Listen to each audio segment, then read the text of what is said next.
में जो है ना हाई कोर्ट में डिसीजन हो गया, उसमें स्पष्ट रूप से लिख दिया इसमें कि कोई मामला ही नहीं है। इसमें ये लिख दे रहा है, देखिए कि हम पढ़ के सुना दे रहे हैं अध्यक्ष महोदय। प्रोवाइडेड दैट द रैयत में enter into a Bhagat bond of his holding for any period not exceeding 7 years, and if mortgage is a society then such period may be extended to 15 years. The object of this is to prevent that rayat from falling in the clutch of private money lenders. It was held that section 46 does not restrict or prohibit the member of scheduled caste and scheduled tribe from getting financial assistance from the bank. ये तो स्पष्ट लिख रहा है, from bank for the purpose of मंत्री जी से सुन लीजिए इसमें तो और स्पष्ट किया अध्यक्ष महोदय, एजुकेशन लोन भी ले सकते हैं, एग्रीकल्चर के लिए भी ले सकते हैं, उसको 15 साल तक आप मौका दे सकते हैं और उस पर कोई प्रतिबंध आप नहीं करेंगे। हाईकोर्ट का डिसीजन है। मेरा हाईकोर्ट के न्याय निर्णय के आलोक में, एडवोकेट जनरल के परामर्श के आलोक में सरकार कब संकल्प निकालेगी जिसमें आदिवासी और हरिजन को दूसरों की तरह 20 साल का जो है ना, या कम से कम 15 साल का जो डिसीजन आया उतना तक उसको रिलीफ मिलना। माननीय मुख्यमंत्री इंटरवेंट करेंगे। अध्यक्ष महोदय, माननीय दीपक बिरुआ, नवीन हेम्ब्रम, चमड़ालिंदा जी ने ये समेकित रूप से ये सवाल पूछा है और आप विगत दिनों में अध्यक्ष महोदय आपने सरकार की तरफ से भी ये पहल देखा है, अखबारों के माध्यम से भी, कि एसटी एससी को अधिक से अधिक समय तक कैसे इनको अधिक समय के लिए लोन मिले। इसके लिए कई बार हम लोगों ने एसएलबीसी की भी बैठक की है और सीएनटी एक्ट, एसपीटी एक्ट की कई चीजों को लेकर यहाँ पर जो हमने महसूस किया है अध्यक्ष महोदय, लगभग एसटी एससी की जो बहुलता यहाँ है 50% से थोड़ा कम लोग इस राज्य में एसटी एससी के लोग वास करते हैं। और ये बहुत दुखद बात है अध्यक्ष महोदय कि जिस राज्य में लगभग 50% के लोगों को अगर बैंक सपोर्ट नहीं करती है तो उस राज्य के लिए बहुत बड़ा चिंता का विषय है।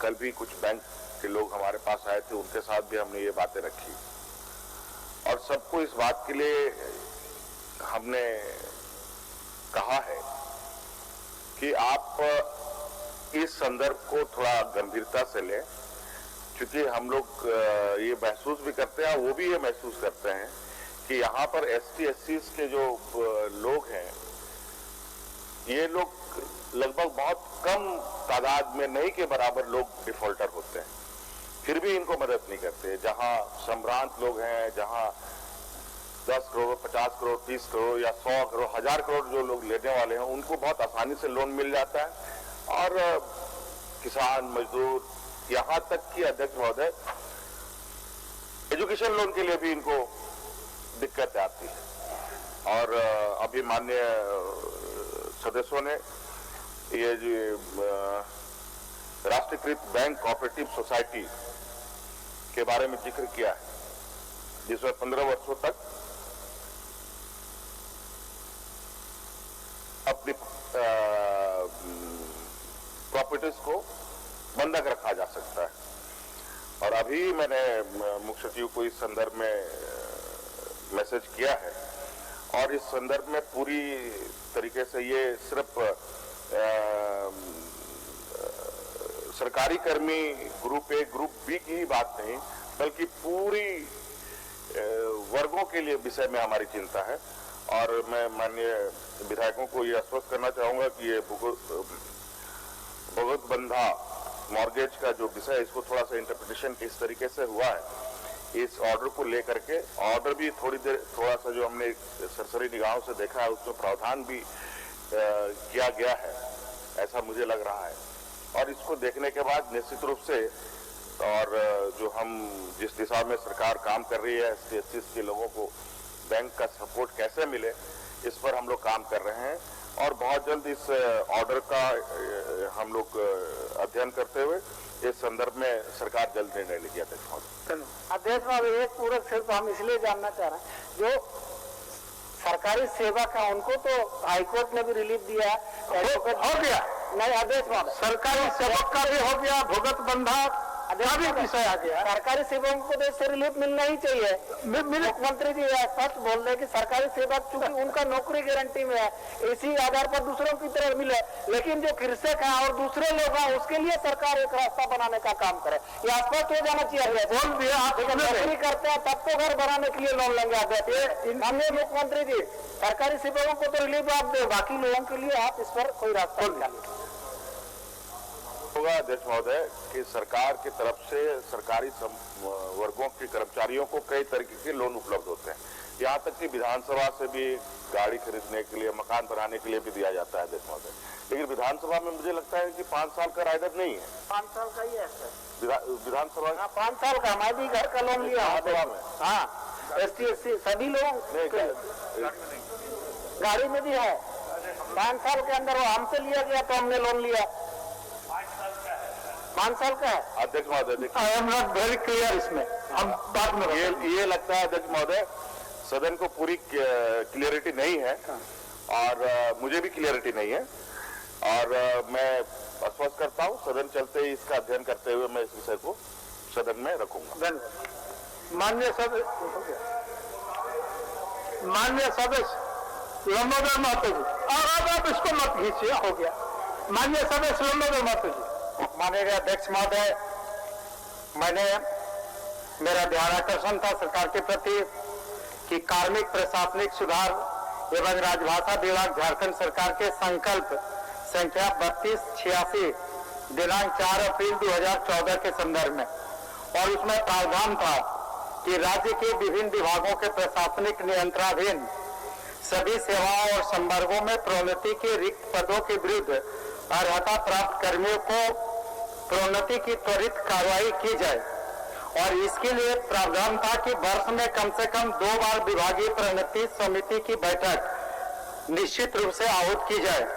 लेकिन राज्य सरकार के कर्मियों और राज्य प्रशासनिक सेवा के पदाधिकारियों की प्रोन्नति हेतु न तो विभागीय प्रोन्नति समिति की बैठक की नियत समय पर हो रही है और न ही उन्हें समयबद्ध तरीके से प्रोन्नति दी जा रही है। इसके अगर विपरीत हम लोग देखें तो भारतीय प्रशासनिक सेवा एवं अन्य अखिल भारतीय सेवाओं में समयबद्ध तरीके से प्रोन्नति की व्यवस्था है, और इसके लिए द इंडियन एडमिनिस्ट्रेटिव सर्विस पे रूल्स 2007 का नियम 3 उपखंडिका 2 एवं खंडिका 3 के द्वारा पदों के सृजन एवं प्रोन्नति की चरणबद्ध एवं समयबद्ध व्यवस्था की लागू की गई। अभी हाल में ही केंद्र सरकार के द्वारा IAS कैडर रूल्स 1954 में परिवर्तन करने का प्रस्ताव किया गया, और इसके विरुद्ध माननीय मुख्यमंत्री जी ने भी केंद्र सरकार को इस संदर्भ में पत्र प्रेषित किया।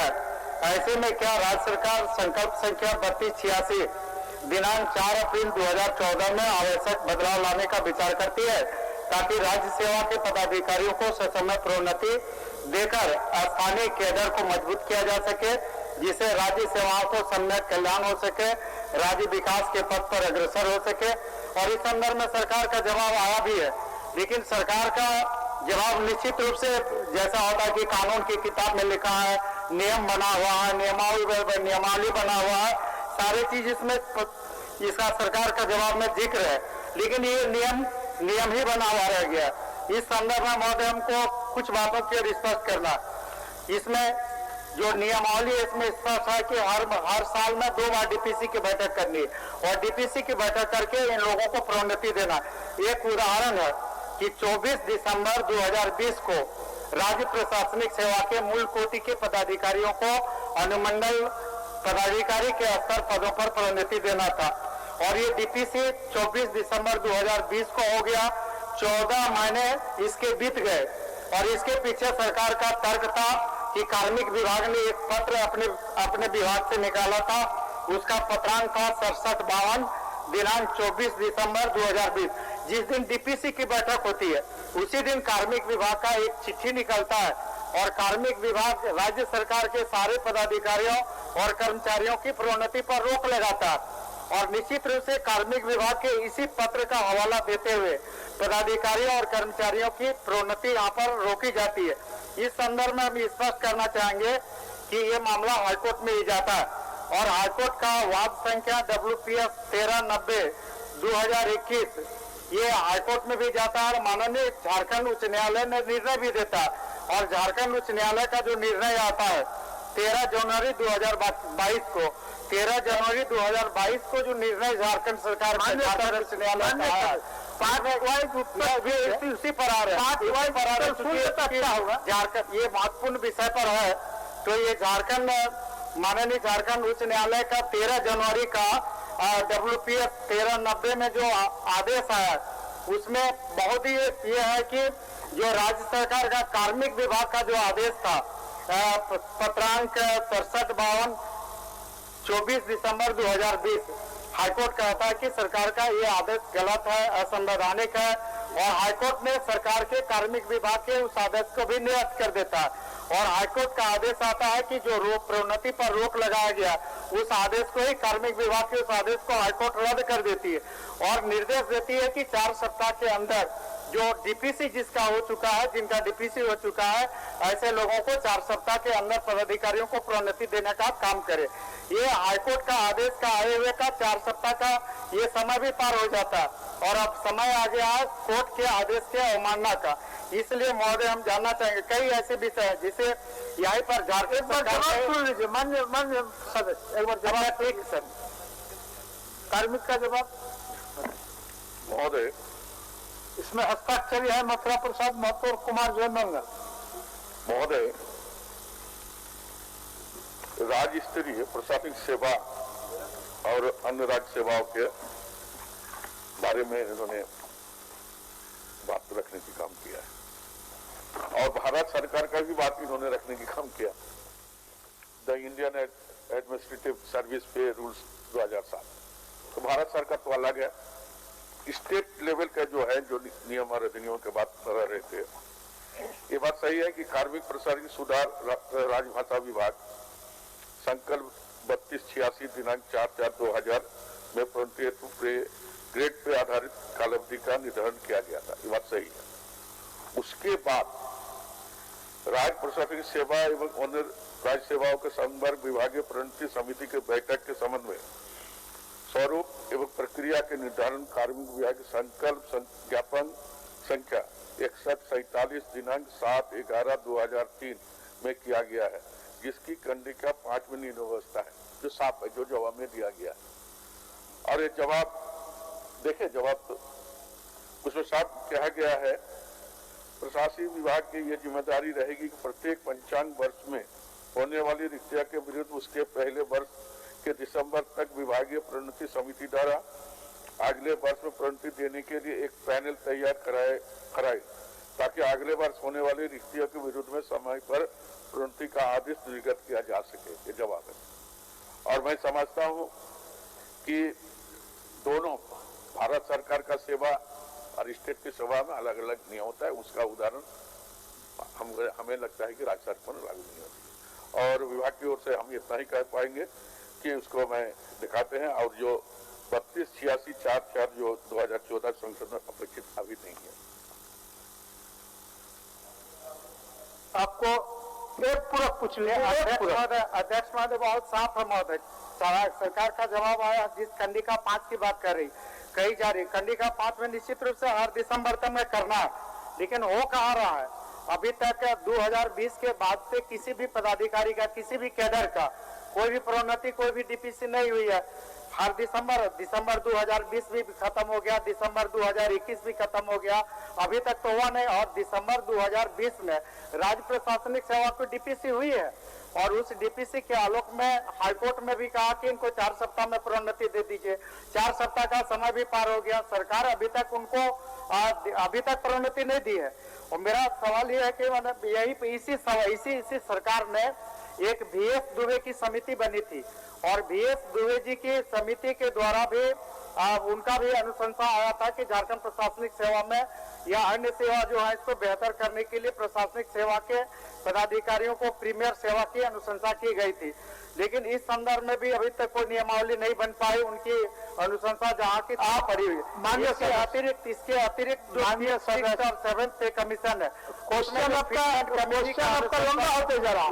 उसके आलोक में भी अभी तक महोदय सिर्फ इतना ही जानना है बताइए कि जो 24 दिसंबर 2020 को जो प्रोन्नति हुआ था और उस डीपीसी हुई थी, डीपीसी के आलोक में जिन पदाधिकारियों के प्रोन्नति के लिए अनुशंसा की गई थी, इस पर कब तक सरकार प्रोन्नति देने का काम करेगी? माननीय मंत्री जी, महोदय इसको हम दिखवा लेते हैं। ठीक हो गया, दिखवा के फिर आपको समय निर्धारित कर देंगे। हो गया, बैठिए कब उसको दिखवाने दीजिए। माननीय मंत्री जी, डीपीसी हो गया है, कितने लोगों का हुआ है, इसको विषय को दिखवा करके आपको निर्दिष्ट डेट बता देंगे। महोदय कब तक हो जाए? बहुत जल्दी हम दिखवा लेते हैं, दिखाने के बाद इसी चलते सत्र में कर दी जाए महोदय। माननीय सदस्य दीपिका पांडे सिंह जी, अब हम इसको नहीं पुकारता तो फिर हम पर लांछना लगता। चलिए, आपका बहुत बहुत धन्यवाद अध्यक्ष महोदय। मुझे पूरा भरोसा है कि आप नए सदस्यों की भावना को समझेंगे। बहुत तैयारी करके और बहुत कम समय में हम लोग अपनी बात को रखने का प्रयास करते हैं। धन्यवाद। चलिए अध्यक्ष महोदय, बहुत लंबे समय से पुरानी पेंशन योजना को लागू करने की मांग होती रही है। नए पेंशन योजना को 2004 में लागू किया गया, जिसमें परिपक्वता के पहले केवल सीमित राशि ही निकालने की अनुमति है। कोई कर्मचारी अगर वित्तीय आपात स्थिति में पाते हैं और तत्काल एकमुश्त धन की आवश्यकता होती है तो यह समस्या पैदा करता है और सेवानिवृत्ति के बाद मिलने वाली राशि में भी टैक्स की कटौती की जाती है, जिससे कर्मचारियों का बहुत नुकसान उठाना पड़ता है। इस तरह की खामियों को देखते हुए सरकारी कर्मचारी संगठनों द्वारा समय समय पर पुरानी पेंशन को लागू करने की मांग की जाती है। सरकार का बस उतने ना, पुराना पेंशन योजना को आप लागू करवाना चाहते हैं? जी अध्यक्ष महोदय, अब आप उसको इसमें आप जवाब दे रहे हैं, जवाब दे। इसमें जवाब आया है। अब सरकार का उत्तर सुन लीजिए, उसके बाद फिर आपको अगर कुछ पूरक बचता है तो आप पूरक करेंगे। बोल दीजिए कि पहले भी आया, नहीं अगर होगा तो हम बोल पहले भी आया। दीपिका जी वाला है,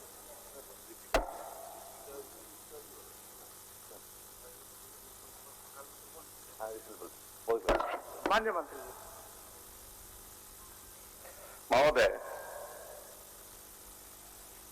प्रश्न पुराने पेंशन पद्धति और नए पेंशन पद्धति का है। ओल्ड पेंशन पद्धति और नई पेंशन पद्धति। हम सभी को स्मरण होगा कि 1/4/2004 के पहले तक ओल्ड पेंशन सिस्टम लागू था देश में। उसी के तहत जो कर्मचारी रिटायर होते थे उनको मिलता था राशि, मिलती थी पेंशन राशि। तत्कालीन भारतीय सरकार ने, केंद्र सरकार ने इसमें परिवर्तन लाया। परिवर्तन ये लाया और लाने का कारण ऑब्जेक्टिव ऑफ इंटेंट, कोई भी कानून बनते हैं और पॉलिसी बनती है तो होता उसमें ऑब्जेक्टिव ऑफ इंटेंट होता है, क्या ऑब्जेक्टिव है, क्या इरादा है। तो उस पर नहीं जाएंगे हम, बड़ी बात हो जाएगी। इसमें लाया गया कि अब कंट्रीब्यूटरी होगा पेंशन राशि। तो इसमें नए पेंशन में भारत सरकार ने 1/4/2004 से लागू किया। हमारे राज्य में इसको 1/12/2004 से लागू किया गया, जो अभी तक है। प्रश्न में कुछ बातें उठाई गई है, उसको स्पष्ट करना चाहूंगा मैं। जैसे कहा गया है कि सेवानिवृत्ति के बाद मिलने वाली राशि में भी टैक्स की कटौती की जाती है, जिससे कर्मचारियों को काफी नुकसान होता है। बात ऐसी नहीं है सर महोदय। बात यह है कि सेवानिवृत्ति के बाद जो राशि मिलती है पेंशन के अलावा, पेंशन के बाद शुरू होता है, ग्रेजुटी मिलती है, जीपीएफ फंड जो जमा होता है वो मिलता है, और ईयर अर्न लीव 300 दिन तक का वो मिलता है। उसमें कोई टैक्स नहीं लगता। जब पेंशन शुरू होता है, क्योंकि पेंशन को आय की श्रेणी में रखा गया है, तो आय है हमारी पेंशन, जैसे सैलरी आय है उसी से पेंशन भी आय होता है, तो उसमें टैक्स लगता है। तो उसमें घाटा किसी रिटायर्ड कर्मचारी को नहीं होता, पेंशन में देना पड़ता है महोदय। ये इसमें स्पष्ट करना चाहूंगा। और जहां तक एक प्रश्न भी उठाया गया कि उनको पहले पुराने सिस्टम में वो जीपीएफ फंड से ले सकते थे कर्ज के रूप में जरूरत पड़ने पर। नए पेंशन पद्धति में इसको थोड़ा सा कड़ा कर दिया गया था, 10 साल के बाद दे सकते थे, लेकिन इसमें भारत सरकार ने परिवर्तन लाया, संशोधन लाया और अब 3 साल के बाद आप उससे राशि निकासी कर सकते हैं। ये भी सुविधा हो गई महोदय। और जहां तक सरकार के पास प्रस्ताव की बात है, तो माननीय मुख्यमंत्री जी इसी सत्र में कह चुके हैं कि अभी इस तरह का प्रस्ताव वर्तमान सरकार के पास नहीं है।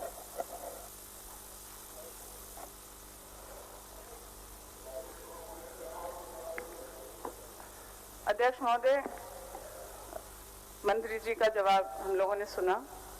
अध्यक्ष महोदय, पेंशन जैसी कोई भी योजना लोगों के सामाजिक सुरक्षा के लिए होती है। झारखंड में करीब 1,90,000 से ज्यादा सरकारी कर्मचारी हैं, जिसमें से 1,25,000 के आसपास ने 2004 के बाद अपनी सेवा की शुरुआत की है।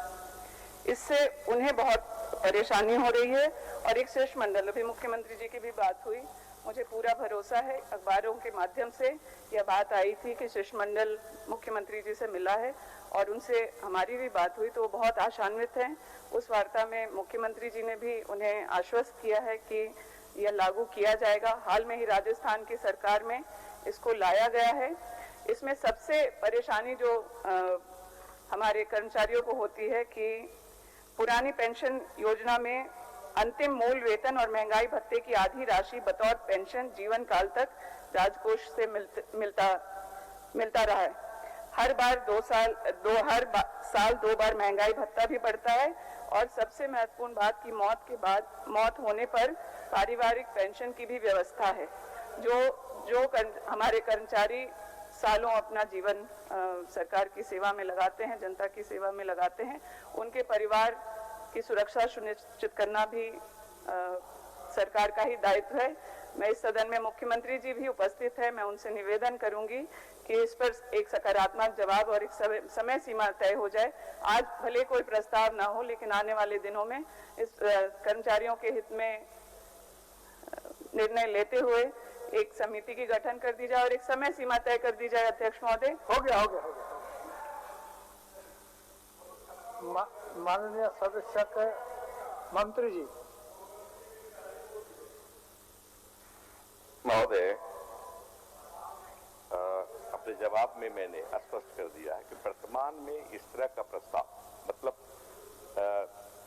नए पुराने पेंशन में जाने का प्रस्ताव नहीं है वर्तमान में। तो अध्यक्ष महोदय, अभी प्रस्ताव नहीं है, लेकिन आने वाले दिनों में ये इस तरह का प्रस्ताव लाया जाएगा और कर्मचारियों के हित में कोई निर्णय किया जाएगा। अध्यक्ष महोदय, मैं आपसे निवेदन करती हूँ कि सदन में हम लोगों को इस तरह का आश्वासन मिले। मुख्यमंत्री जी कुछ बोलना चाहते हैं। माननीय अध्यक्ष महोदय, माननीय विधायक जी की चिंता कर्मचारियों के प्रति है, तो सरकार की भी होती है। अध्यक्ष महोदय, पेंशन को लेकर ही नहीं, आज पेंशन की बात आई है, कल और सारी चीजें बात आएंगी और हमारी चिंताएं हैं। अध्यक्ष महोदय, आम नागरिक हो या कर्मचारी हो, वो कैसे अपने आप अपनी जीवन को लेकर के भयभीत ना रहें, इसकी चिंता सरकार को बनी रहती है। और पुरानी पेंशन को लेकर अध्यक्ष महोदय समेकित रूप से विचार किया जाएगा, उसका नफा नुकसान क्या है, नहीं है, इसके साथ और भी जो लोग और भी वर्ग के कितने रिटायर होंगे, क्या होंगे, उन सब चीजों पर वो बहुत बड़ा विषय है अध्यक्ष महोदय, छोटा विषय नहीं है। और हमने उसमें सदन में भी कहा है, जब इस पर विचार करेंगे तो उसके अवगत हम सदन को कराएंगे। महोदय, अध्यक्ष महोदय, अब हो गया। अब तो आपका बात को मोटामोटी मान ही लिए, बाद में आपको अवगत करा लेंगे आकलन के बाद, समय कराने के बाद। अध्यक्ष महोदय, माननीय सदस्य अनंत कुमार ओझा जी। अध्यक्ष महोदय, हमारा सवाल महोदय विगत 7 वर्षों से इस सदन के अंदर लगातार इस विषय को लाते आ रहे हैं। पूर्ववर्ती रघुवर दास जी की सरकार ने एक साहसिक निर्णय लिया और जिस समस्या को लेकर के आजादी के 60-70 वर्षों तक जो उस इलाके के साहेबगंज के माथे पर कलंक था महोदय, खास महल का, उस कलंक का समाधान की दिशा में एक प्रयास महोदय पूर्ववर्ती रघुवर दास की सरकार में हुई थी महोदय। और इस सदन में भी आज आपके कृपा से महोदय ध्यान आकर्षण के माध्यम से उसी खास महल की समस्या का दर्द और उसका समाधान इस सदन में ढूंढने के लिए महोदय आपके माध्यम से सरकार तक पहुंचाने आए हैं। और हमने कहा है कि खास महल का पूर्ववर्ती सरकार ने किया है, सरकार ने भी स्वीकार किया है कि हाँ, हमने यह खास महल को फ्री होल्ड करने का राज्य ने निर्णय ले लिया है। और इसके लिए निर्णय करने के पीछे महोदय सारी प्रक्रियाओं का भी जिक्र इसमें किया गया है। उत्तर में वो उत्तर में जिक्र है कि एक समिति बनी, समिति महाराष्ट्र गई, समिति पंजाब गई, उड़ीसा गई, बिहार गई, पश्चिम बंगाल के नीतियों का अध्ययन किया और उसके बाद समिति ने निर्णय महोदय लिया है। हमने आपके माध्यम से जो साहेबगंज खास महल के फ्री होल्ड करने का बारे में 2 महोदय आपके माध्यम से आग्रह है।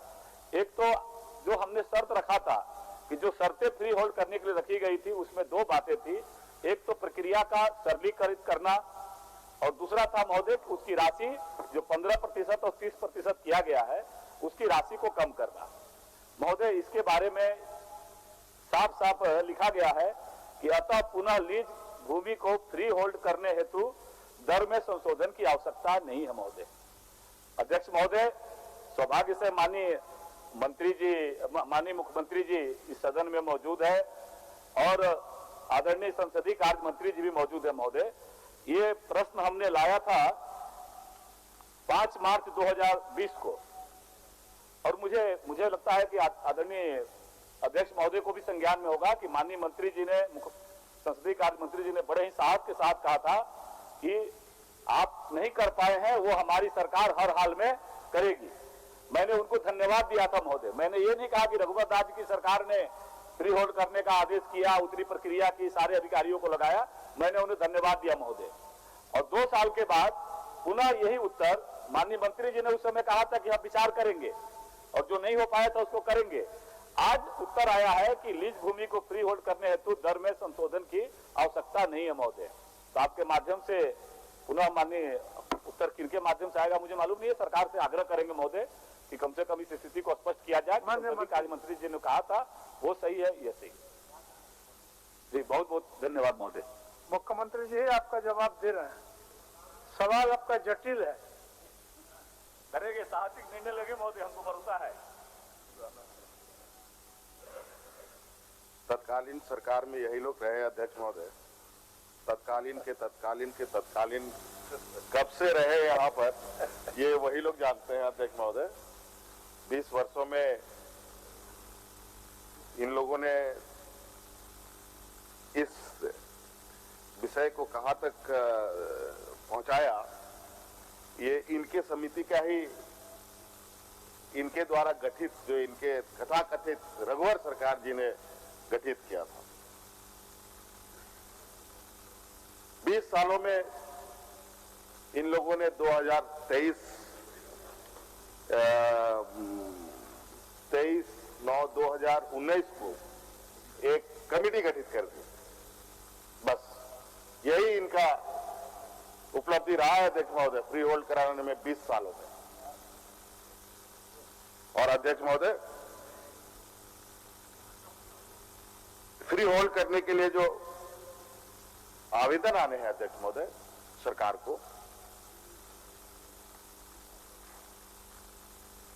वो आवेदन अध्यक्ष महोदय जो रिपोर्ट आई जो इन कमेटी की, उस रिपोर्ट के आधार पर उस कमेटी का जो अध्यक्ष महोदय रिपोर्ट के आधार पर जो लोगों को आवेदन देना था, उस आवेदन का जो पीरियड होता है वो 3 साल का होता है अध्यक्ष महोदय। और मुझे लगता है अध्यक्ष महोदय 22/9/2022 तक इसकी अंतिम तिथि है अध्यक्ष महोदय। सब आवेदन आने दीजिए, आता है क्या लोगों की उस आवेदन में चिंता है, उसके आधार पर इन्होंने उसको घटाने की बात कही है 15%, 30% को। हो सकता है वो उसमें भी ना माने। अध्यक्ष महोदय, बहुत सारी बातें, ऐसी बात नहीं है, ये हमने पहले भी सदन में कहा है, ये सिर्फ राजमहल साहिबगंज की ही बात नहीं है, बल्कि पूरे राज्य में खास महल का विषय है। और वो लोग भी काफी आशंकित रहते हैं इस विषय को लेकर अध्यक्ष महोदय। तो इसमें आवासीय प्रतिष्ठानों को कैसे फ्री होल्ड किया जाएगा, व्यवसायिक प्रतिष्ठानों को कैसे फ्री होल्ड किया जाएगा, हमारी भी इस पर नजर है अध्यक्ष महोदय। और अभी आवेदन समर्पित करने की तिथि भी अभी अध्यक्ष महोदय 9वें महीने तक है। अध्यक्ष महोदय, आवेदन आने ही दीजिए। अध्यक्ष महोदय, आज उसका असर यह है महोदय कि मैं अब आपके माध्यम से मुख्यमंत्री जी को धन्यवाद देना चाहता हूं कि संवेदनशीलता के साथ आप माननीय सदस्य, आप ही एक आदमी है जो सही में धन्यवाद देते भी हैं। अध्यक्ष महोदय, संवेदनशीलता के साथ इस वक्त बढ़ रहे हैं, लेकिन महोदय ओझा जी धन्यवाद देते हैं। महोदय, हमारा ये आग्रह है कि इसका असर क्या पड़ा कि 70 साल का जो विरासत था उस इलाके में माथे पर जो कलम था खास महल का, मैं तो पुराना नहीं था, पिछले सत्र में आया था और इस सत्र में आया महोदय, और लगातार उठाने के कारण मैंने इसलिए कहा कि रघुबर दास जी की सरकार ने साहसिक निर्णय लिया और ले करके एक पूरा इस पर भी मंथन हुआ, अधिकारी गए, बाहर गए, राज्य में गए, उसका रिपोर्ट आया जिसके बारे में माननीय मुख्यमंत्री जी ने उल्लेख किया है। लेकिन उसका असर ये हुआ महोदय कि साहेबगंज में एसपीटी एक्ट जैसा कड़ा कानून, आपके माध्यम से माननीय मुख्यमंत्री जी को ध्यान में दिलाते हैं कि एसपीटी एक्ट जैसा कड़ा कानून वहां प्रधानमंत्री आवास बन सकता है दान पत्र के आधार पर। लेकिन वर्तमान सरकार में पहले भी बनता था, इस सरकार के शुरुआती महीनों में भी बनता था। आज साहेबगंज के शहर में प्रधानमंत्री आवास का स्वीकृत 400 से अधिक मकान महोदय वहां के नगर परिषद के द्वारा रोक दिया गया है, वो अभी नगर विकास विभाग के निर्देश पर। अगर वास्तव में यह तो आप तो सबको घर बनाने दे रहा है, सबको आवास दे रहे हैं, जो बातें पहले के आईएएस अधिकारियों ने वहां घर बनाने का दिया, सबका घर बना, लेकिन महोदय अभी अगर वो बंधन नहीं है तो अभी किसके आदेश पर महोदय वहां प्रधानमंत्री आवास का घर रोक दिया गया है? किसी को पहला किस्त मिल गया है, किसी को दूसरा किस्त मिल गया है, उसके बाद भी बंद रोक दिया गया है। आगे करा दीजिए महोदय, उस चर्चा को आपसे आग्रह करके पूर्ण करते हुए बढ़ा दीजिए महोदय, कृपा होगी महोदय। उत्तर नहीं हुआ महोदय, उसका घर रुक गया महोदय, 500 गरीब लोग सरकार। उत्तर तो ओझा जी आ गया महोदय, आप सारा आवेदन आने दीजिए, घर जो रुका हुआ है उसका भी बैरिकेटिंग हटेगा और बाकी जो सुविधा है अध्यक्ष महोदय आपसे बात करके आगे बढ़ेगा महोदय। चलिए हो गया जी, आप अच्छा है, मान लीजिए बैठिए। अब समय नहीं है, अब थोड़ा सरकारी काम करना है, सरकारी काम करना है, उसके बाद फिर सेकंड हाफ में आपको सूचना लेना। चलिए, मंत्री प्रभारी वित्त सेकंड हाफ में सूचना ले लेंगे अपना। मंत्री प्रभारी वित्त महोदय, मैं झारखंड सरकार का आर्थिक सर्वेक्षण प्रतिवेदन वर्ष 2021-22 की एक प्रति सदन के पटल पर उपस्थापित करता हूं। मैं प्रस्ताव करता हूं कि झारखंड सरकार का आर्थिक सर्वेक्षण प्रतिवेदन वर्ष 2021-22 सदन पटल पर रखे जाने के पश्चात जनता में बिक्री के लिए प्राप्त हो। प्रश्न यह है कि झारखंड सरकार के आर्थिक सर्वेक्षण प्रतिवेदन